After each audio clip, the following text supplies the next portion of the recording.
Good morning friends. अब आपका 8वां महीना लग गया है। आपको ये पता होना चाहिए कि 8वें महीने में आपके अंदर क्या बदलाव आएगा और आपके बेबी के अंदर क्या क्या चेंजेस आएंगे, और आपको किस टिप्स के बारे में कुछ ऐसी ज़रूरी चीज़ें बताऊंगी जो आपको 8वें महीने में ज़रूर से फॉलो करना है।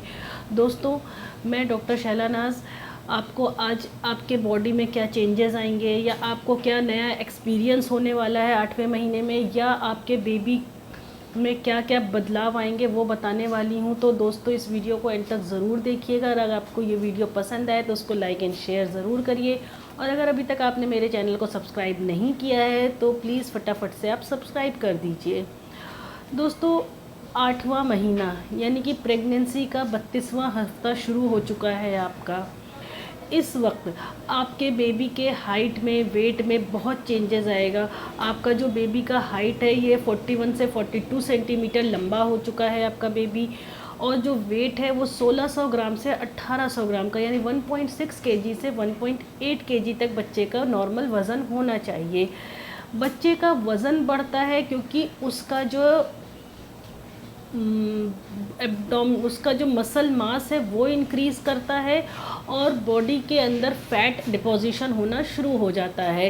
यानी आपके बच्चे की जो बॉडी की स्किन है वो ट्रांसपेरेंट से ओपेक होने लगेगी बच्चे के, क्योंकि फैट बढ़ रहा है। तो इस समय आपके बच्चे के की थोड़ी सी वेट भी गेन होता है क्योंकि फैट इंक्रीज़ होना शुरू हो जाता है। बॉडी के सारे ऑर्गन्स तो डेवलप हो चुके होंगे, लेकिन सिर्फ लंग डेवलपिंग स्टेज में होगा, वो बन रहा होगा। बच्चा एमनियोटिक फ्लूइड को सॉलो करेगा, फिर एक्सपेल करेगा, ब्रीदिंग की एक्सरसाइज करेगा, ब्रीदिंग की कोशिश करेगा, सांस लेने की प्रैक्टिस करेगा आपके पेट में।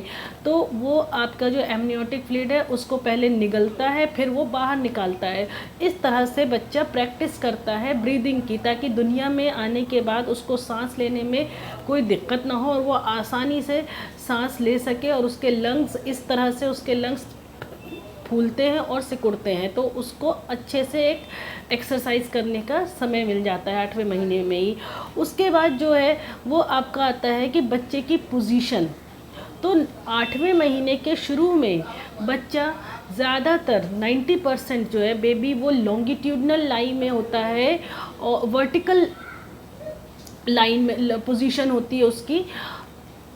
कहने का मतलब है कि जो बच्चे का हेड होगा वो आपके पेल्विक गर्डल में होगा, नीचे के साइड होगा, और जो बॉडी होगी वो ऊपर के साइड होगी। तो ऐसा इसलिए होता है दोस्तों क्योंकि जो बेबी का हेड का वेट होता है वो कंपैरेटिवली ज़्यादा होता है। तो ग्रेविटेशनल पुल की वजह से जो बच्चे का हेड होता है वो अपने आप ही कुदरत के तरफ से वो बेबी का हेड नीचे आ जाता है वेट ज़्यादा होने की वजह से, और जो बॉडी होती है वो ऊपर होती है। लेकिन 10% चांसेस में बेबी का जो पोजीशन होता है वो उल्टा होता है, मतलब ब्रीच पोजीशन होती है, और कई में ट्रांसवर्स लाई होता है या कई में आपका ओब्लिक लाई होता है, यानी बच्चा तिरछा या आड़ा होगा आपका।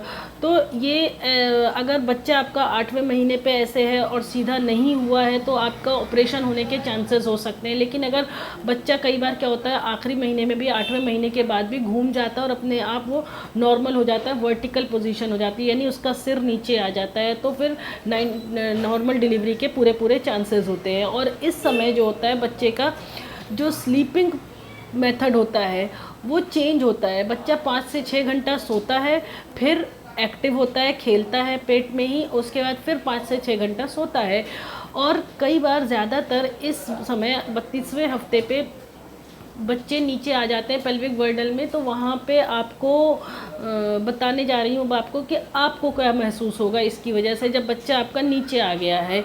तो जो मदर के अंदर चेंजेस आते हैं वो ये कि उन्हें उसे मदर को ब्रैक्सटन हिक्स कॉन्ट्रैक्शंस महसूस होते हैं, जैसे कि फॉल्स लेबर पेन कहते हैं। मीन्स ये जो कॉन्ट्रैक्शंस होगा, पेट आपका कड़क हो जाता है, वो 15 से 20 सेकेंड के लिए या बहुत ज़्यादा से ज़्यादा मैक्सिमम 1 से 2 मिनट के लिए पेट कड़क हो जाएगा। आपको ऐसा लगेगा आपको पेन आ रहे हैं, लेबर पेन आ रहे हैं, दर्द, डिलीवरी का दर्द आ रहा है, लेकिन ऐसा होता नहीं है। 1 से 2 मिनट के बाद या 15 से 20 सेकंड के बाद वो अपने आप सही हो जाता है और वो फिर काफ़ी देर तक वो सही रहता है। फिर वो बहुत घंटों बाद, 3 से 4 घंटे बाद फिर हो सकता हो आपको महसूस हो 15-20 सेकंड का। तो अगर ये कॉन्ट्रैक्शन आपको महसूस हो रहा है इस तरह का कि जब बस थोड़ी देर के लिए पेन आता है फिर आप ठीक हो जाते हो, वो ऐसा इसलिए होता है दोस्तों क्योंकि आपका जो बैक का और यूट्रस का मसल होता है वो रिलैक्स होता है और फिर कॉन्ट्रैक्ट होता है। वो इसलिए ताकि आपका जो बेबी है वो नीचे आ जाए और वहाँ की जो मसल्स हैं वो रिलैक्स होना शुरू हो जाए, ताकि बच्चा अपनी जगह बना ले अच्छी तरह से। तो इस तरह के पेन आपको महसूस होंगे, ये सिर्फ बैक के और यूट्रस पे महसूस होगा आपको, और ये इर्रेगुलर पेन होता है। और उसके बाद जो दूसरी चीज़ मदर को महसूस होती है वो कि आपका इंटेस्टाइनल प्रेशर बढ़ जाता है। जब इंटेस्टाइनल प्रेशर आपका बेबी के वेट की वजह से बढ़ता है तो उसके नतीजे में आपको कॉन्स्टिपेशन या पाइल्स होने के चांसेस होते हैं। कई पेशेंट को स्वेलिंग हो जाती है फीट पर या टो वगैरह पर, और कई पेशेंट को नी स्वेलिंग भी होती है, किसी को चक्कर आता है, किसी की स्किन बहुत ड्राई होती है, स्ट्रेच मार्क्स बहुत ज़्यादा बढ़ना शुरू हो जाते हैं आपके 32वें हफ्ते पर।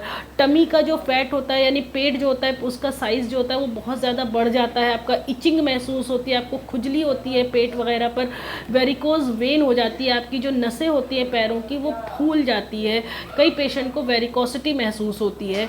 इस समय जो आपको ज़रूरी चीज़ है, एहतियात रखना है, जो टिप्स आपको बताने जा रही हूँ उसको बिल्कुल मत आप मिस करिएगा, वो आपके लिए बहुत ज़्यादा ज़रूरी है ताकि आपकी नॉर्मल डिलीवरी में भी उस चीज़ से आपको हेल्प मिल सके। पहली चीज़ वो ये कि हर 2-2 घंटे पे आपको कुछ खाते रहना है, ज़्यादा देर तक आपको खाली पेट नहीं रहना है, क्योंकि उस समय आपका बेबी 1.5 से 2 घंटे पे यूरिन पास करता है, जिसकी वजह से बच्चे का जो स्टमक होता है वो खाली हो जाता है, यानी बच्चा आपका भूखा हो जाता है। तो आपको हर 2-2 घंटे पे कुछ खाते रहना है ताकि आपके बच्चे को भी आपसे न्यूट्रिशन मिलते रहे, क्योंकि बच्चे को जो न्यूट्रिशन मिलता है वो मदर के प्लासेंटा और एमनियोटिक फ्लूइड से ही उसको न्यूट्रिशन जा पाता है।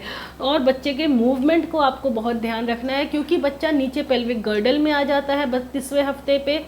तो आपकी जो मूवमेंट है, पहले आपको पूरे पेट पे अच्छे से मूवमेंट महसूस हो रही थी, पूरा आपको ऐसा लग रहा था लहर की तरह बच्चा आपका दाएं से बाएं या बाएं से दाएं जा रहा है, लेकिन अब आपको सिर्फ मूवमेंट हल्की फुल्की सी महसूस होगी। तो उसको लेकर के आपको नहीं घबराना है, लेकिन हाँ 24 घंटे में आपका बेबी, 1 घंटे में आपका बेबी कम से कम 7 से 8 बार मूव करता हुआ आपको महसूस होना चाहिए। मदर को इस चीज़ का बहुत ज़्यादा ध्यान देना है। दूसरा, आपको 3 से 4 लीटर पानी आपको 24 घंटे के अंदर पीते रहना है ताकि आपको डिहाइड्रेशन नहीं हो। अगर डिहाइड्रेटेड हो जाओगे आप तो आपको आगे चल करके नॉर्मल डिलीवरी में भी दिक्कत हो जाएगी। उसके अलावा आपको अल्ट्रासाउंड कलर डॉपलर ज़रूर करवाना है इस समय, क्योंकि कलर डॉपलर अल्ट्रासाउंड से ये पता चल जाता है कि आपके बच्चे को जो न्यूट्रिशन मिलना चाहिए आपसे, बच्चे को सप्लाई अच्छे से जा रही है या नहीं, बच्चा IUGR तो नहीं है, बच्चे के अंदर कोई परेशानी तो नहीं बन रही है। इसलिए कलर डॉपलर अल्ट्रासाउंड ज़रूर करवाना है आपको। डॉक्टर आपको हर 15-15 दिन पे बुलाएगा, एग्जामिन करेगा, आपका BP वेट वगैरह चेक करेगा, आपका पर एब्डोमेन साइज चेक करेगा, आपकी हिस्ट्री लेगा। तो आपको हर 15-15 डेज़ पे डॉक्टर विजिट ज़रूर करना है इस वक्त। उसके अलावा आपको कुछ स्ट्रेचिंग एक्सरसाइज होती है, पेल्विक एक्सरसाइज होती है, वो आपको अपना आप यूट्यूब पे कहीं भी देख सकते हो। अदरवाइज़ ब्रीदिंग एक्सरसाइज होती है ताकि आपका स्टेमिना इंक्रीज़ हो सके, आपका जो पेल्विक एरिया का मसल्स है वो रिलैक्स हो सके। आपकी ब्रीदिंग एक्सरसाइज इसलिए करना ज़रूरी है ताकि, क्योंकि जब पेन आते हैं डिलीवरी के समय वो बहुत ज़्यादा होते हैं पेन, आपको सांस रोक करके देर तक आपको पेन को बियर करना है ताकि आप नॉर्मल डिलीवरी में आपको बहुत ज़्यादा आसानी हो सके। तो आपको पेल्विक एक्सरसाइजेज और ब्रीदिंग एक्सरसाइजेज और प्लस कुछ स्क्वेटिंग एक्सरसाइजेज, जैसे आप इंडियन टॉयलेट में बैठते हो नीचे उकड़ू या पोछा लगाते समय बैठते हो, डक वाली एक्सरसाइज, जैसे पहले ज़माने में, अब तो मॉप वगैरह आ गए, लेकिन पहले घर में पोछा जब लगाते थे तो लेडीज़ नीचे बैठ जाया करती थी और एक कदम आगे एक कदम आगे इस तरह से करके चलती थी ताकि उनको जो नीचे का मसल है वो रिलैक्स हो सके और नॉर्मल डिलीवरी बहुत आसानी से हो सके। तो इसका बहुत ख्याल रखना है आपको। मसाज वगैरह आप करा सकते हो, अगर आपके पेन हो रहे हैं या स्वेलिंग आ रही है तो आप हल्का फुल्का तेल से मसाज कर सकते हो। उसके अलावा आपको कोकोनट वाटर रोज़ लेना है। कोकोनट वाटर से आपको डिहाइड्रेशन नहीं होगा और आपको बहुत अच्छा इफेक्ट मिलेगा। दूसरी सबसे इम्पॉर्टेंट चीज़ जो आपको करना है लास्ट 32 वीक्स पर आपको, वो है वॉकिंग। दोस्तों आधे घंटे सुबह आधे घंटे शाम में आपको ज़रूर से टहलना है 32वें हफ्ते से लेकर के डिलीवरी के टाइम तक, ताकि आप टहलोगे तो आपको फ्रेश एयर से काफ़ी रिलीफ मिलेगा, आपका स्ट्रेस लेवल भी कम हो जाएगा और आपका जो पेल्विक के मसल्स है या थाइम्स मसल्स वगैरह जो हैं, जो बहुत ज़्यादा स्ट्रेच हो चुके हैं, जो बहुत ज़्यादा टाइट हो गए हैं, उनमें रिलैक्स हो जाएंगे वो, और आपको नॉर्मल डिलीवरी के समय पेन कम महसूस होगा और आपके जो मसल्स रिलैक्स हुए हैं वो आपको हेल्प करेंगे नॉर्मल डिलीवरी में। और इसके अलावा आपको अपने डॉक्टर के पास जा कर के बीपी, शुगर और वेट वगैरह रेगुलर चेकअप कराते रहना है। जो आपको चेकलिस्ट करना है, ध्यान देना है कि आपका डिलीवरी का समय अब आ चुका है, अगले महीने आपकी डिलीवरी कभी भी हो सकती है, तो उसमें आपको ध्यान देना है कि अगर आपको मैके में डिलीवरी कराना है तो आप मैके मूव ऑन कर जाओ, या ससुराल में कराना है तो आप अपने ससुराल में आ जाओ। इस तरह से आप जहाँ भी हो आप अपनी जगह पे पहुँच जाओ। आपको किस हॉस्पिटल में डिलीवरी कराना है आप अपने हॉस्पिटल देख के रखो।